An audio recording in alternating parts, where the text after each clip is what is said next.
So today I want to talk about sex and disability because I believe that it is still a very fascinating subject or topic amongst our generation here on social media, or at least my followers. I shame you have a fascinator in the sex life. So yes, we're gonna talk about that, and I'm just gonna highlight, things that people may think is normal to ask disabled people, and things that they think is okay but is actually not okay.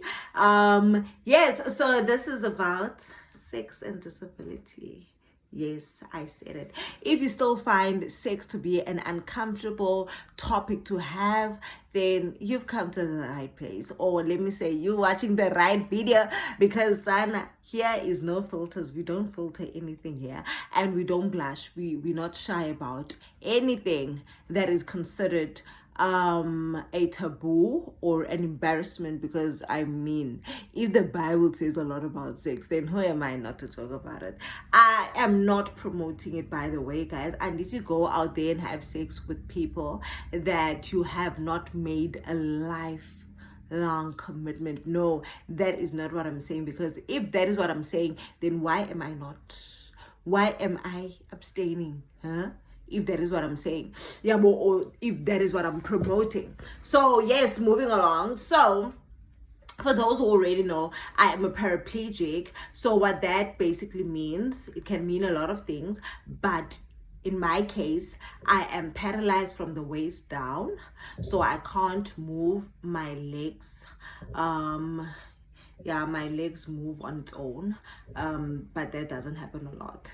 And yes, I can't feel temperature and sensation. So any touch, I can't feel it. So even if you were to touch my legs, I won't even feel which leg you're touching. So yeah, literally my lower body is kind of dead. It's there, but it's not really there. So I think that is one of the reasons why people find it so fascinating how disabled people have sex and whether we have sex. Because how does a person who's paralyzed have sex? Like, they can't move their legs, they can't feel anything. So how?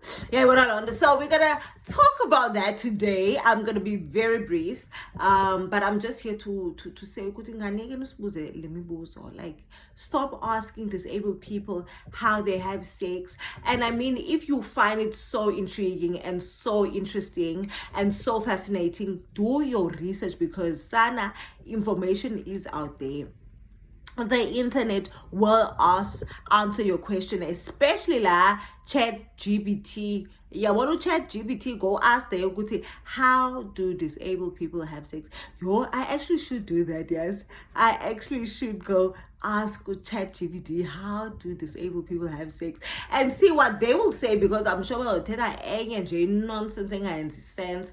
But anyways, I'm here to try and make sense of a few things, and let me start by addressing the fact that disabled people are normal human beings just like you and I. So just because someone lacks a leg or a limb or whatever it is, or they have 3 legs, 4 legs, does not mean that they are not sexual beings.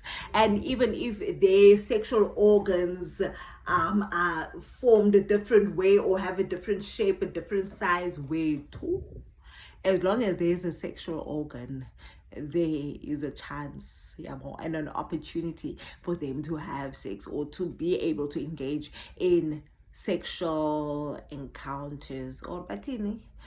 Sexual intercourse. So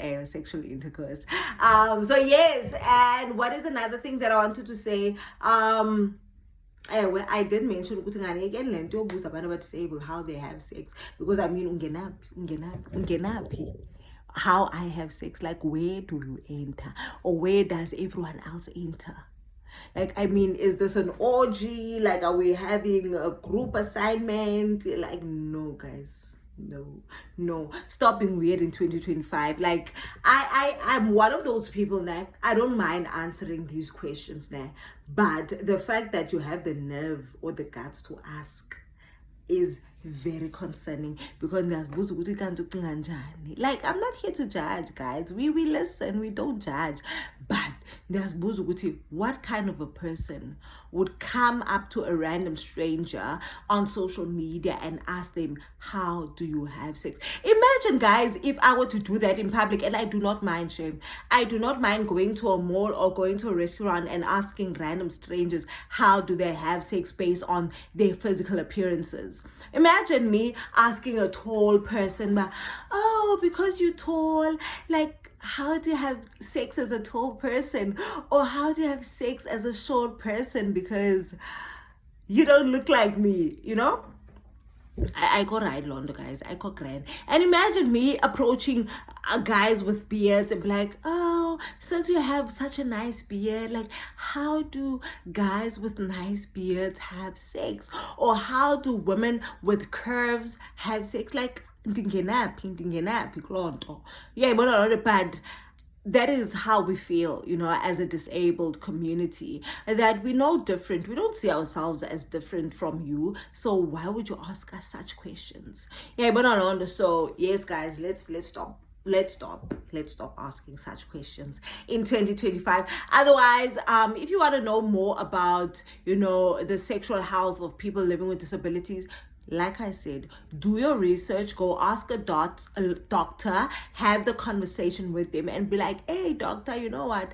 I'm so interested to know, how do disabled people have sex? I'm sure the doctor is not going to be able to answer that question, or they're going to think you're weird for even asking that question. But Sila, ndikhona to answer your questions. So feel free in the comment section to ask me anything that you've always wanted to ask me, as long as it has nothing to do with OnlyFans, as long as it has nothing to do with trolls, say social media, because people have been sending me screenshots of things that are said about me, and I'm like, ngenapi? They are saying these things about me, they're not saying it to me. As long as they're not directing me, andingeni ndawo kwizinto abazithethayo, noba ngathi I fell out of heaven, ndingenaphi? If they did not confront me, andingeni ndawo. Yeah, but otherwise, guys, disabled people are like any other human being. In fact, sometimes all we think about is sex. We love having sex, we want to have sex, and we will have sex. But I pray and I hope that you will have sex within the, you know, parameters that God has created us to have sex. Because yeah, I'm not here to say Guti go around fornicating, creating soul ties. By the way, there's no such thing as soul ties, but anyway, body count ibakhona yona kodwa. So yes, guys, disabled people are like any other human being, so I don't understand why it is so fascinating for you to be asking such questions, or yeah. But like I said, I'm here to have this conversation, and there's so much that I want to say, but I'm gonna share more on my YouTube channel. I think I already did share some things, so go check out my YouTube channel. The link is in my profile. Go check there, because I have quite, you know, a broader conversation or discussion around interesting and concerning topics. So do go check it out. Otherwise, guys, there's a question about how do we have sex. We have sex like everyone else, chilling, and we also do positions that work for us, of course. So you can't expect me to do a position that requires me to stand on my legs like right, is everything okay at home? Because there's a problem or there's an issue. Yeah, but so anything that places a restriction on my body, obviously I'm not going to do that. But whatever my body is able to do, hey, listen, I shall do it, and that includes sex. But yeah, guys, we are praying for marriage so that we will go back to having sex, because now abstain, because we are trying to honor God through our bodies, honor God through our sex lives, honor God ngempilo zethu. Otherwise, guys, I am not here to promote you to have sex or to encourage you to have sex. I'm just here to tell you, Guti, disabled people have sex like everyone else. So stop wondering, stop asking us such questions, because It's very weird. It's very weird. Like I can't need to ask such questions. But okay, yes. Like this reminds me of someone who once asked me on TikTok. He was like, this person was like, so can you feel it when it enters? And I'm like, it depends. Like it depends. At the same time, I had flashbacks of previous encounters. I was like, oh, that one. I felt that one. I felt that one. Guys, just because I'm paralyzed doesn't mean my sexual organs are not working, because we know there's a lot of nerves yabona there so nakanjani it will work, it can work, and it should work. You must just do what works for you, and that is what I have been doing. I've been doing what works for me. Oh yes, and I stopped using sex toys, but thank you to whoever highly recommended sex toys, because they were a game changer. They were really a game changer. They helped me to understand my body more, to understand pleasure, and how, as a disabled person or as a person who's paralyzed, how pleasure feels or looks like. So that was an interesting time in my life. Yes, and I might do a different video where I talk about the kind of sex toys that I've tried before. Now, this is all before I got saved, guys. That is all before I gave my life to Christ. Ever since I gave my life to Christ, I stopped having sex. I stopped using sex toys. I stopped masturbating. In fact, like, why would I masturbate? Masturbation is like literally it is like the starters on the warm-ups. Why would I warm myself up if I'm not gonna have sex? It does not make sense. So that is why I was like, you know what, let me just stop masturbating, because why am I warming myself up? Like, why gives those activator if I'm not gonna have sex? So yeah, we stopped doing that. But otherwise, guys, I am who I am. I'm talkative, I'm loud. Okay, not loud, but no filter, zero filter. So I hope you enjoyed this video, and if you did enjoy, then do share what you would like me to talk about in my next video, because Sana, I can talk for 2 hours. Yeah, so do catch me on Skills Village Radio. That is every Thursday from 10 until 12 midday. Join me on Skills Village Radio. But otherwise, thank you for watching.